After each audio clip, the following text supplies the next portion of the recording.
This is WAAY 31 Law Call. Good evening and welcome to WAAY 31 Law Call. I'm Sharon Doviet. Tonight we're taking your calls and questions about car and truck wrecks. If you've been in an accident, you know suddenly you've got to figure out what to do with medical bills, how to get things paid. You may not be able to work. You've got to deal with talking to the insurance company, your own and the other sides. Do you need to call a lawyer? Do you need to go visit with a lawyer? And what makes that determination? Do you need to talk to a lawyer before you even speak to your own insurance company? Call in your questions tonight about car and truck wrecks. The 31 Law Call number, 256-536-0077. You can call in. We'll take your questions live on the air, but you can also text us questions to that same number, 536-0077. We've got Will Legan from Timberlake, Legan Brooks. Good to have you here. Hi, Sharon. Car and truck wrecks. Car and truck wrecks. You know, we got prom going on. Oh, yeah. You know, sadly, drinking and driving. We have a lot of, sadly, wrecks around this time. Start talking about homecoming, prom. I guess I meant homecoming. So all these things. And, you know, basically how to protect yourself against, drivers that are uninsured. You know, like you tell your kids, try and stay off the roads. Nothing good happens after midnight or even before that. They don't listen to that, do they? They don't. They don't. And we see, a lot of this time school gets ramping up, parties start ramping up, and the crazy driving and the wrecks and things. So be brave. Give us a shout. Car and truck wrecks. 536-0077. We've been getting a lot of text questions. Yes. So maybe people are more enjoy comfortable texting, but appreciate you being brave calling in. And while we get all the calls locked in, we've got tonight's You Make the Law Call. We pull a video off of YouTube. You know, if you're an experienced driver, you know to look around when you hear sirens. It may not be a police officer trying to pull you over. The siren you hear may be an emergency vehicle, like in this case. Okay, so who's got the right-of-way in something like this? Two red vehicles. Which red vehicle is going to be in trouble? Right. Well, so you got the ambulance coming through. Statutory law states that if an ambulance, police officer, if they properly have their sirens and lights on, like the law says, they have the right-of-way. Okay. That's an if. Let's say they fail to follow their own procedures. Here in this, it looks like, they're going to show it again, it looks like there's lights on. Yeah. And I heard a siren. Here we go. Okay. I didn't see that, but if there are lights on, then the ambulance has got the right of way. If not, if the ambulance failed to follow their own policy and procedure, then they could be liable to the other car. Again, you have a duty as a driver to make sure to keep a proper lookout, maintain your vehicle in a safe speed in relation to other drivers, and look out for other traffic. And if the ambulance has lights on, sirens on, they have the right of way. Now that changes if there's a state trooper. Had a case with the Supreme Court years ago, and there's an argument that a state trooper may have. They maybe have immunity or sovereign immunity or discretionary immunity, depending on if they're following their policy procedures. Okay. And so that makes it a little difficult from state to state. Could be different in Tennessee. Could be a little bit, different in Georgia. We handle cases up in Tennessee. A little bit different laws up there, but in short, if the officer or ambulance drivers do what they're supposed to do, usually they're going to be free of fault, and it's going to be on you. So the red car, not the ambulance, is at fault. So what is the punishment liable to be? What's the penalty liable to be? If the red car is at fault there, are we talking about their insurance isn't going to cover them, or what's the outcome going to be? Right, in that particular, the ambulance company wants their property damage taken care of. Okay. Let's say there's somebody in that ambulance that's injured further. Yeah. They have a claim against them. Now, we talk about civil and criminal law. They're two separate, two and distinct, basically paths. Let's say, God forbid, that red driver, the red car was under the influence. Then that's a criminal, that's criminal conduct that could lead to the district attorney bringing charges with a grand jury, returning an indictment, and now you're charged with either assault, vehicular manslaughter, all the things you see on TV. If you're make a mistake, probably won't be criminal, because remember, you have to have a criminal intent or do something so reckless that society deems that to be criminal, and has codified that through the legislature. So in that case, it's probably just negligence, but you just don't know. But that's the criminal side. The civil side is the red driver's insurance. So you would make a claim against that driver. Most of the time, the driver in Alabama, you have to have, or it's legal, or it's the law that you have to have insurance. And so that insurance steps in that defendant driver's shoes, defends him or her, and then pays any judgment up until their limits. So for example, if there's only $25,000 worth of limits and you have $50,000 of hospital bills, then you would only recover $25,000 from the insurance company. There's an argument that you can make a claim against the defendant driver, but do they have assets? Can you collect on that particular judgment? Right. And so it's important to have, in that scenario, Sharon, to have underinsured motorists. So in that scenario, if the other driver does not have enough coverage or has no coverage, your own insurance carrier with your own carrier will step in and pay dollar for dollar your medical bills and injuries to compensate you what you could not receive from the defendant driver. So it's very important insurance to get. Okay. And most people, we've talked about it for years and years and years, but it amazes me how many clients come in the office and say, you know, I didn't know it was important. I signed that waiver. And so uninsured, underinsured motorist coverage. In a typical presentation, the law is under Alabama, is you have to be presented with that insurance. You have to affirmatively reject that. It's so important that the law down coming from Montgomery says, look, insurance companies, you have to provide this type of insurance coverage. Okay. And if you don't, you have to get your client to sign a specific waiver waiving underinsured motorists. And the reason the insurance carriers want you to resolve or waive that coverage is you're insuring against an unknown risk. So if you've got, you know, an illegal alien or somebody that hits you without insurance and goes back to their country, you're out of luck. And so if you don't have that coverage, it's something really to look into and review your policy. We've got callers waiting. We've got Howie on the line with a question from Huntsville. Hi, Howie. Thanks for calling. What's your question tonight? Yeah, hi. I have an uninsured motorist, and what I want to know is if I get into an accident and my insurance company says that there's a minor amount of contributory negligence on my part, if we go to court, who pays for the lawyer for the other side? Okay. Good question. What's he talking about? So let's say, so you were in a wreck, you've got underinsured motorist, and what his question was what He's again? saying, what if contributory negligence, if he's even a little bit responsible, right. does that affect whether the insurance company is going to cover him, and will they cover his lawyer for him? Okay, well, they won't cover your lawyer. Typically, in what we do, let's say I represented you, you and I would go and make a claim against the defendant driver, and under this scenario, it sounds like he did not have automobile insurance. So let's say your company is insurance company A. They step in that shoe. So it's you versus defendant driver, and if you recover against that defendant driver, your own insurance pays that claim up to the limits. However, the defendant driver will have the defense of contributory negligence. And what that means is if you contribute to that wreck, if you run the red light, if you did something that was negligent, something you should not have done or you violated the law, even in the smallest amount, Alabama law says you cannot recover anything. Now, the defendant driver's insurance company or your insurance company, if it's an underinsured or uninsured motorist situation, will pay for the attorney of the defendant driver. That's right. Your carrier, Company A, pays for the defendant driver's lawyer in that scenario. And again, you wouldn't know for that lawyer, but if you were found contributory negligent, you wouldn't be entitled to compensation, medical bills, all that, even if you're 1% at fault. So Sharon, what I typically say to people, let's say I'm coming down the street, four-way stop with my head out the window, steering with my feet, been drinking all day long. Okay. All right, four-way stop, and there's 50 witnesses right there. You come up to a stop sign and you barely roll through the stop sign. Okay. I come through at 100 miles an hour and hit you. Yeah, you're responsible. It's my fault because I was coming 100 miles an hour, but you rolled through the stop sign. You technically broke the law, and all those people saw it. And so my lawyer would say, because you were at least a little bit at fault, you couldn't recover from me. And is that fair? It doesn't seem fair. It's not fair. And that's why in Tennessee, in Georgia, and these other states are comparative negligence. And basically what that means, under that scenario, if I'm going 1,000,000 miles an hour and go through a stop sign and hit Sharon, even though she technically rolled through the stop sign, it was still my fault, 99.9%. So Sharon would be able to recover 99% of her damages, and I would get credit for that 1% that she contributed. So it's a little more of a fair disposition of liability. And I don't know if Alabama legislature is ever going to address it.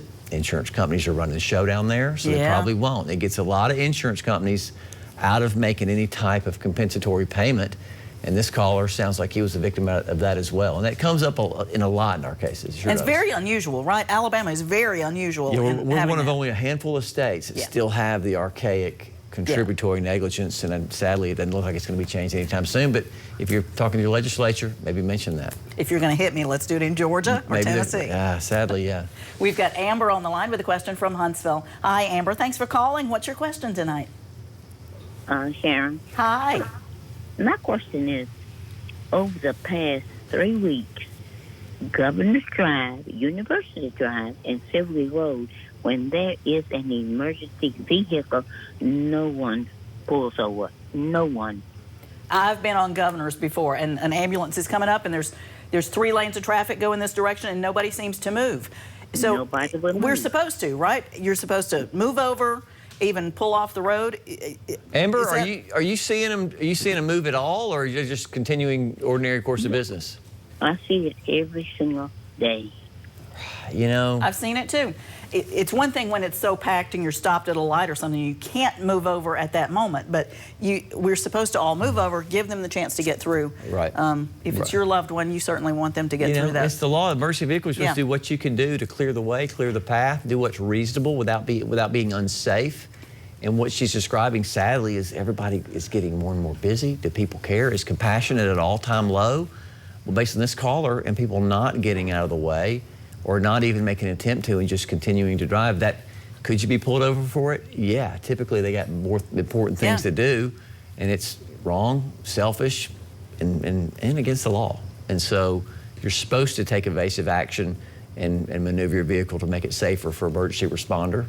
And why wouldn't you? Yeah. It seemed like it's a decent thing to do, which sadly we're at a little bit of a shortage of that right now. Thanks, Amber. We're going to take a break. We'll be right back answering more of your questions about car and truck wrecks. Stay with us.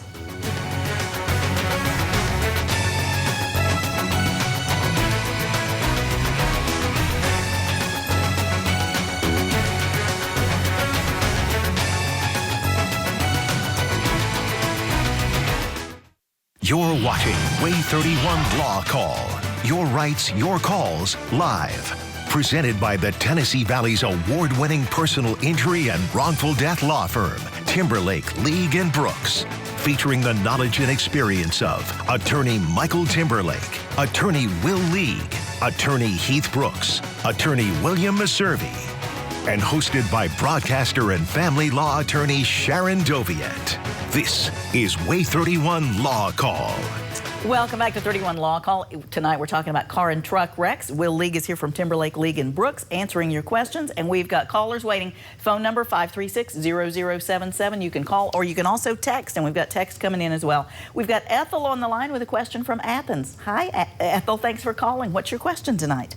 Yeah, I just want to know if you got full coverage on your car and you let somebody else drive it, would your insurance take care of it? Good question. If you let me drive your car and I wreck it, does the insurance cover? Ethel, let me ask you this. How often are you letting that person drive your car? No, I don't. Someone else did. I was just wondering, you know, because I didn't think nothing about it in case they have an accident. Yep. Right. Would your insurance cover it? Depends. Depends on, usually, under most policies, depends on whether or not you regularly allow that person to use your vehicle. If it's a once-off or every now and then, if that person has your permission to use that vehicle, permissive use, then your insurance company would cover that person if they had a driver's license and were legally, able to drive. However, let's say that person used your car on Monday, Wednesday, and Friday, and they're regularly using your vehicle. Under that circumstance, they're a regular user and they're not named on the policy, so you're at risk for them denying that claim, not only if that person was sued, or to get your vehicle fixed. So you may negate your coverage. Every now and then is fine as long as they're a permissive user, they're not drunk, you don't do anything negligent in allowing them to use your vehicle. For example, if they're drunk and you know it and you throw them the keys, you're liable as well now, and you're negating your own insurance coverage. So every now and then, general rule is fine, but you do it more than that, then you're subject to get denied. And our parents always told us, you always heard, don't let anybody drive your vehicle. Right. We can all be sued. Right. Well, only if you do something wrong, if you let someone use your vehicle who you know is in a intoxicated or some type of incapacitated situation. Okay. So that's a bit of a misnomer way back when. We're enjoying getting text questions in these days. We got this one. I was hit by a drunk driver. I was taken to the emergency room, and when I got home, I was badly hurt, but nobody ever gave me a police report or a card or anything. They said he didn't have insurance and he's no longer living at the place where he was. Okay. What do you do about that? All right. Oftentimes, wreck, they whisk you off in the ambulance, don't know what to do. You're worried about your safety, your health, all that. Oftentimes, the officer will come to the hospital, provide you information, and that's normally the standing operating procedure. Sometimes the officers get busy.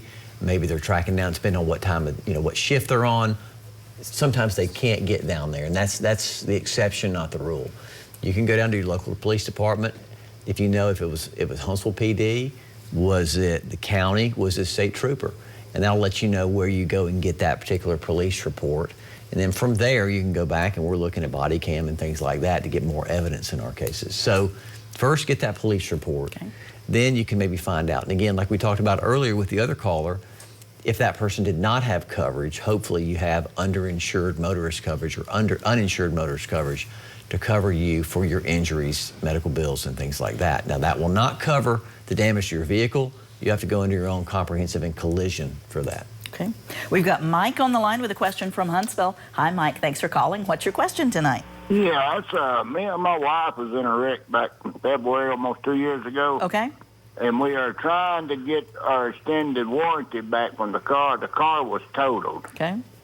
And we know what the car was sold after it was totaled, but the place we bought the car from is refusing to return our extended warranty money back to us. Okay. Interesting question. What do I need to do? So, all right, so you had an extended warranty on the vehicle. The vehicle's totaled, right? Right. And the insurance company said, let's say your car's worth, I'm making up numbers, let's say it's worth $10,000. And what you're saying is it's not only is worth 10, but you had maybe another 1,000 in an extended warranty. Is that correct?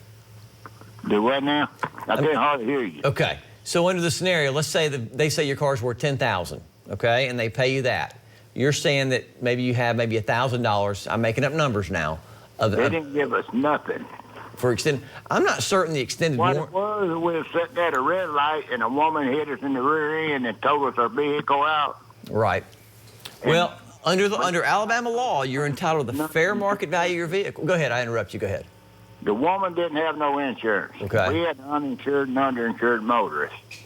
And the woman hit us in the rear end and told her that out, knocked the back end from us into the driver's seat. Yes, wow. Sir. Yes, sir. Glad you guys survived. That's right. That's and right. You're still tied up in court today. Are you in court? You filed a lawsuit? Right. Okay.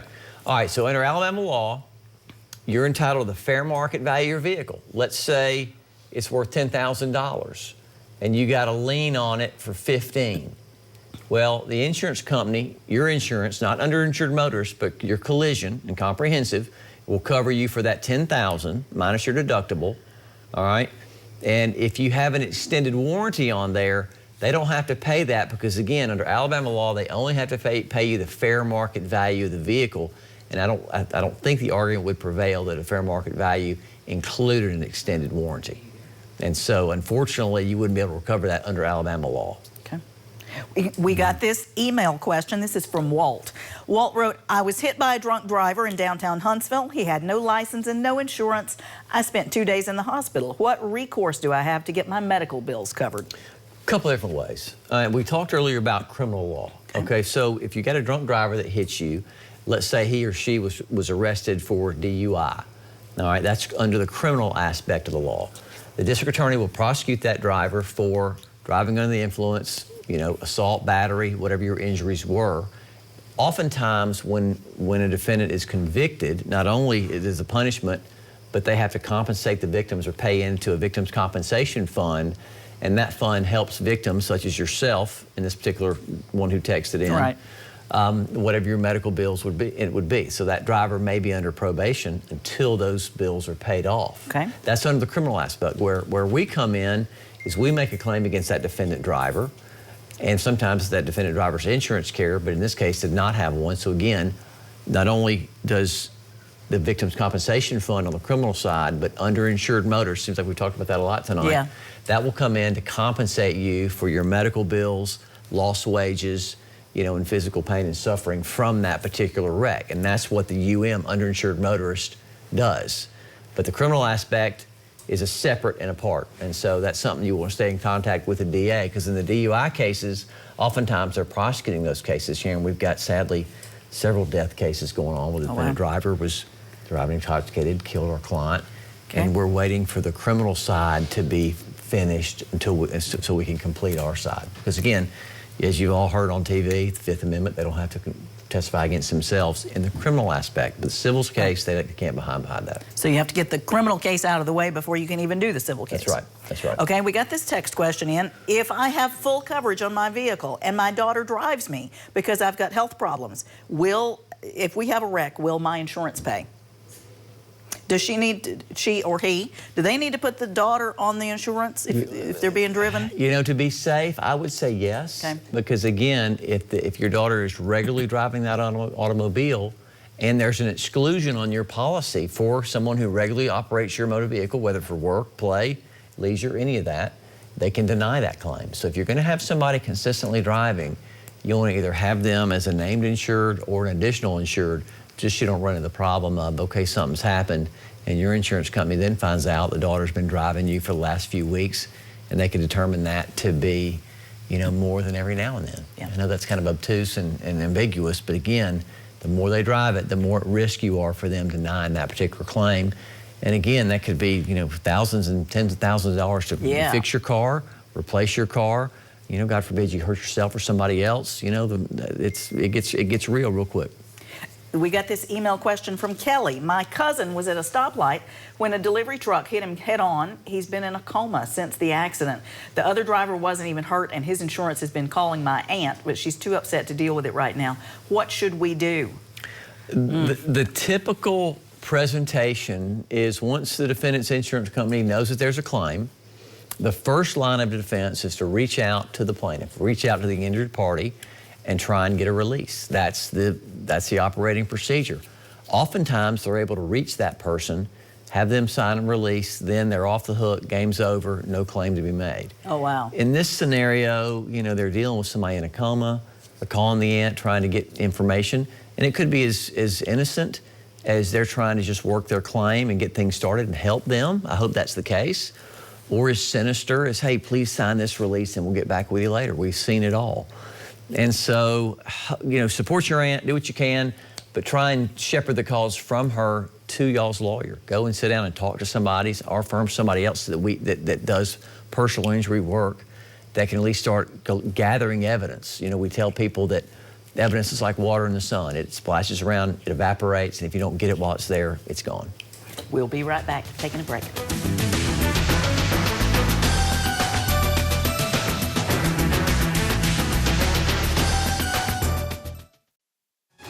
If you didn't get your questions answered tonight, here's how to get in touch with Will League with Timberlake, League & Brooks in Huntsville, 256-536-0770 or 800-804-2502. The website is law-injury.com. And if you like them on Facebook, you can learn more about the law that way. And our very own Sharon Doviet, Huntsville Family Law Attorney, 539-7337, SharonFamilyLaw.com. We will see you next week. Thanks for all your calls and questions. All right, good night.